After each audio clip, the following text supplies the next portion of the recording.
బీఆర్ఎస్కు ఉన్న తేడా ఇది. బీఆర్ఎస్ ఏమో పెట్టుబడులను ఆకర్షించింది, ఇండస్ట్రీస్ తెచ్చింది, ఉద్యోగాల కల్పన చేసింది. కాంగ్రెస్ ఏం చేస్తుంది? ఉన్న భూములు అమ్మే ప్రయత్నం చేస్తూ ఉన్నారు. ఇక్కడ ఇంకోటి అర్థం చేసుకోవాలి మీరు. పాలసీ ఏంది? ఓఆర్ఆర్ లోపల ఉన్నటువంటి కాలుష్యానికి కారణమైన పరిశ్రమలు బయటకు తరలించాలి. కానీ వీళ్ళేం పెట్టినరు? అన్నీ కొన్ని గ్రీన్ ఇండస్ట్రీ ఉంది, కొంత కాలుష్య రహితమైన పరిశ్రమలు, ఉద్యోగాలు కల్పించే వ్యాపారాలు కూడా నడుస్తున్నాయి. ఇప్పుడు నీ పాలసీ ప్రకారం ఏంది? వాళ్ళు కూడా పోతే ఉన్న ఉద్యోగాలు కూడా ఉడవీకే కథం ఇది. ఉద్యోగాల కల్పన మాది, ఉద్యోగాలు ఉడవీకే కథం ఇది.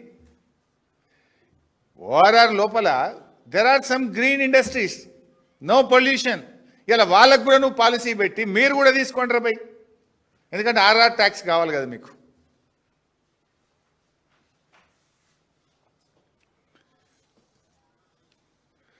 మాదేమో ఖజానాను నింపే పాలసీ, కాంగ్రెస్ ఏమో వాళ్ళ జేబులు నింపుకునే పాలసీ. మేము 200% ట్యాక్స్ పెట్టి ఏందన్నట్టు ఖజానాకు పైసలు వస్తే పేదలకు ఇచ్చినాం. మేము కళ్యాణ లక్ష్మి ఇచ్చినాము, రైతు బంధు ఇచ్చినాము, 2000 పెన్షన్ ఇచ్చినాము, కేసీఆర్ కిట్ ఇచ్చినాము. మేము ఖజానాను నింపే ప్రయత్నం చేసినాం. మీరేం చేస్తుండ్రు? కాంగ్రెస్ పార్టీ నాయకుల జేబులు నింపుకునే ప్రయత్నం, మీ కుటుంబ సభ్యుల జేబులు నింపుకునే ప్రయత్నం మీరు చేస్తూ ఉన్నారు. ప్రజలకు ఇచ్చిన గ్యారంటీలు వదిలిపెట్టినరు, దోచుకునే పాలసీలు తెస్తున్నారు. ఓఆర్ఆర్ లోపల ఉండేటువంటి భూములు బంగారం లాంటి భూములు, ఇవి బంగారంతో సమానం. భవిష్యత్ అవసరాలను కూడా ప్రభుత్వాలు దృష్టిలో ఉంచుకోవాలి. కానీ అవేమీ పట్టించుకోకుండా ఔటర్ లోపల ఉన్న 9292 ఎకరాల భూములను ఈరోజు కట్టబెడతా ఉన్నారు. గతంలో బీఆర్ఎస్ పాలసీ తెచ్చింది ఈ భూముల కోసం.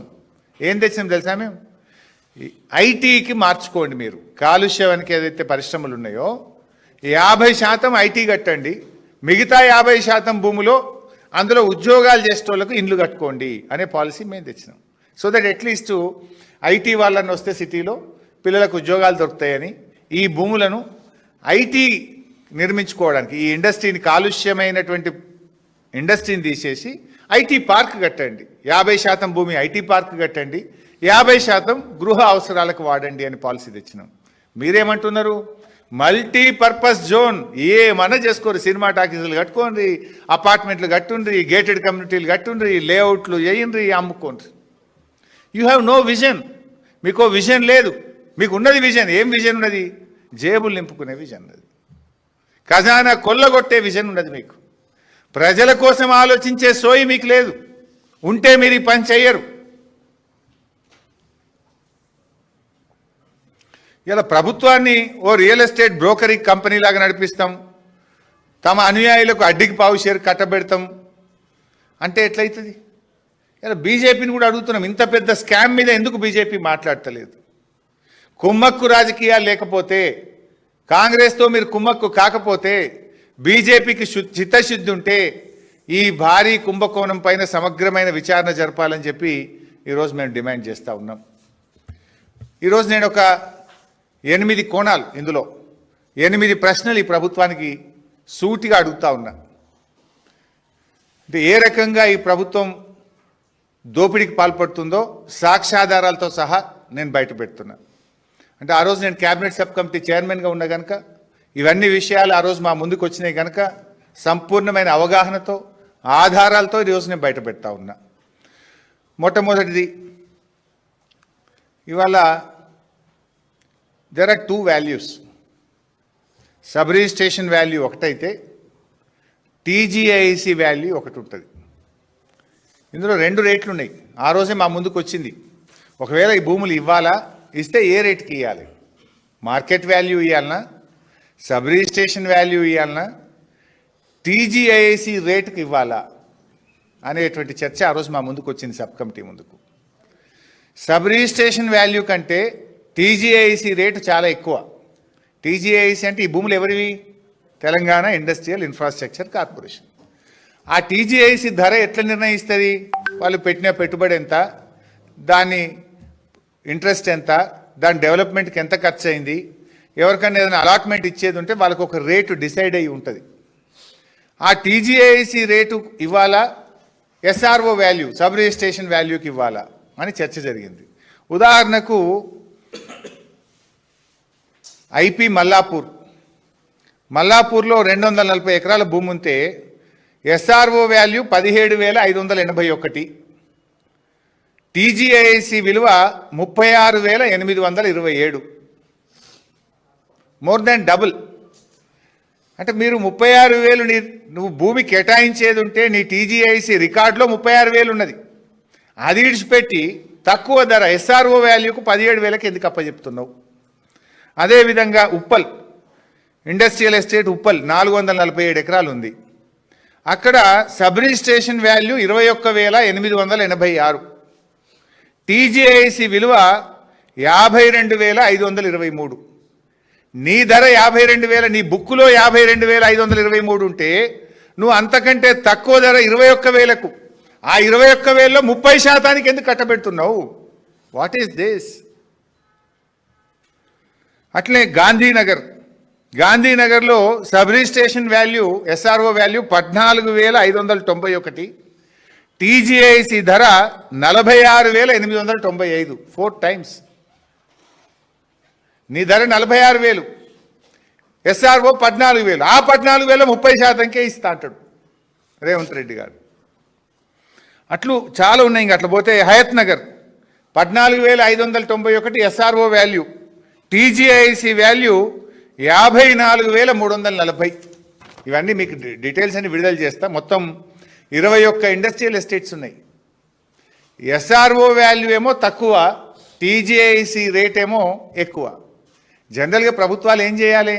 రెండిట్లో ఏది ఎక్కువ ఉంటే అది అడాప్ట్ చేస్తారు కదా. దేని ద్వారా ప్రభుత్వానికి రూపాయి ఎక్కువ వస్తుంది, రాష్ట్ర ఖజానాకు ఒక పైస ఎక్కువ వస్తుంది, తద్వారా పేదలకు రాష్ట్ర ప్రజలకు మేలు జరుగుతుందో ఆ పని చేస్తావా? తక్కువ ఉన్నది తీసుకుంటావా నువ్వు? టీజీఐసి ధరను కాదని ఎస్ఆర్ఓ వాల్యూను ఎందుకు అడాప్ట్ చేశారో సమాధానం చెప్పాలని అని రేవంత్ రెడ్డిని ప్రభుత్వాన్ని డిమాండ్ చేస్తూ ఉన్నా.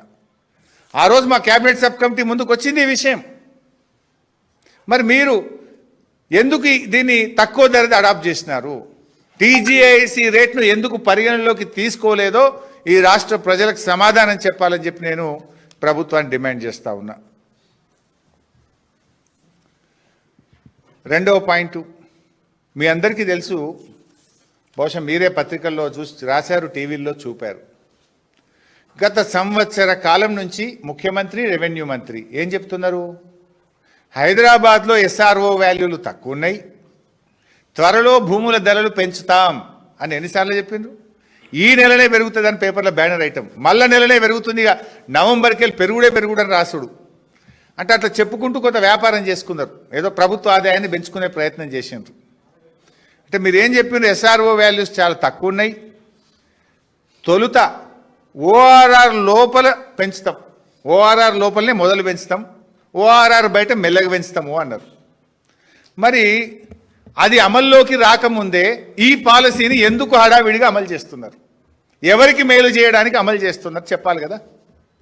ఓఆర్ఆర్ లోపల భూముల ధరలు సవరిస్తాము, ఎస్ఆర్ఓ వాల్యూ పెంచుతామని ఇప్పటికి 10 సార్లు ముఖ్యమంత్రి చెప్పిండు, రెవెన్యూ మంత్రి చెప్పిండు. మరి సవరించినాక భూముల ధరలు సవరించినాక మీరు పాలసీ తెస్తే 10 రూపాయలు ఎక్కువ వస్తాయి కదా ఖజానాకు.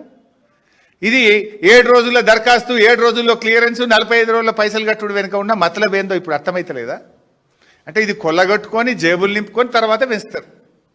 పారిశ్రామికవేత్తలకేమో ఒక విధానం, పేదలకు ఒక విధానం. అంటే పారిశ్రామికవేత్తలకు కట్టబెట్టడం కోసమే కదా భూములు సవరించడానికంటే ముందే పప్పు బెల్లాలకు అమ్మినట్టు ఈ భూములు కట్టబెడుతున్నారు. మీరు ఈ సంవత్సర కాలం నుంచి ఓఆర్ఆర్ లోపల భూముల విలువలు సవరిస్తాం, ఓఆర్ఆర్ లోపల మొదలు పెంచుతాం, ఓఆర్ఆర్ బయట తర్వాత పెంచుతామని చెప్పి ఇప్పుడు అదే ఓఆర్ఆర్ లోపల ఉండే భూములన్నీ ఎందుకు కట్టబెడుతున్నారు? ఇప్పుడు ఈ భూములన్నీ ఎక్కడున్నాయి? ఓఆర్ఆర్ లోపలనే ఉన్నాయి కదా.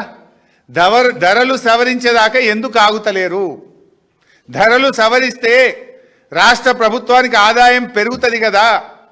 అంటే మీకు మీ అనుయాయులకో మీరందరూ ఇప్పటికే దీన్ని తయారు చేసుకున్నారు కనుక మీ కమిషన్ల కోసం ఇవాళ ఎస్ఆర్ఓ వాల్యూ సవరించకుండా ఈ భూముల్ని కట్టబెడుతున్నారా లేదా? దీనికి సూటిగా సమాధానం చెప్పండి.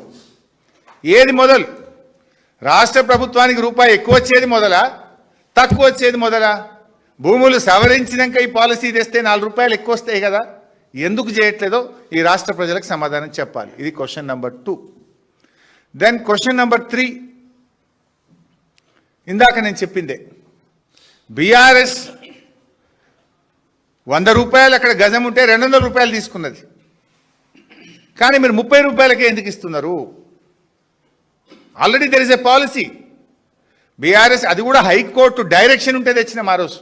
100 ఉంటే 200 తీసుకుందామన్నాం, మీరు 30 రూపాయలకే ఇస్తున్నారు. 170 రూపాయలు లాస్ అవుతుంది కదా, ఎందుకు 30 రూపాయలకు తగ్గించారు? దీనివల్ల రాష్ట్ర ఖజానాకు రాష్ట్ర ప్రభుత్వానికి నష్టం జరుగుతుందా జరగదా? 200ని 30 రూపాయలకు ఎందుకు తగ్గించారు? తద్వారా లక్షల కోట్లు ఈ రాష్ట్ర ప్రభుత్వ ఖజానాకు నష్టం, ఈ రాష్ట్ర ప్రజలకు నష్టం కదా, దానికి మీరు ఇచ్చే సమాధానం ఏంటి? నంబర్ 3. నంబర్ 4, అప్పట్లో మేము ఎల్ఆర్ఎస్ తెస్తే నో ఎల్ఆర్ఎస్ నో బీఆర్ఎస్ అని మమ్మల్ని తిట్టిరా? ఎల్ఆర్ఎస్ ఏంటి బైసాబ్? ఎల్ఆర్ఎస్ అంటే మీలాంటి వాళ్ళు, ఒక పేదవాళ్ళు, అమాయకులో ఆ లేఅవుట్కి అనుమతి ఉందో లేదో తెలియక పట్టా భూమిని డబ్బులు కట్టి రిజిస్ట్రేషన్ ఆఫీస్లో ఫీజు కట్టి ఓ 300 గజాలు 200 గజాలు కొనుక్కున్నారు. ఒక పేదవాడు 300 గజాలు కొనుక్కుంటే ఎల్ఆర్ఎస్కి ఎంత వసూలు చేసింది బైసాబ్? ఎల్ఆర్ఎస్ అంటే పట్టా భూమి, డబ్బులు పెట్టి కొనుక్కున్న భూమి, రిజిస్ట్రేషన్ ఆఫీస్లో ప్రభుత్వానికి బాజాప్తా రుసుము కట్టి రిజిస్ట్రేషన్ చేసుకున్న భూమి, అది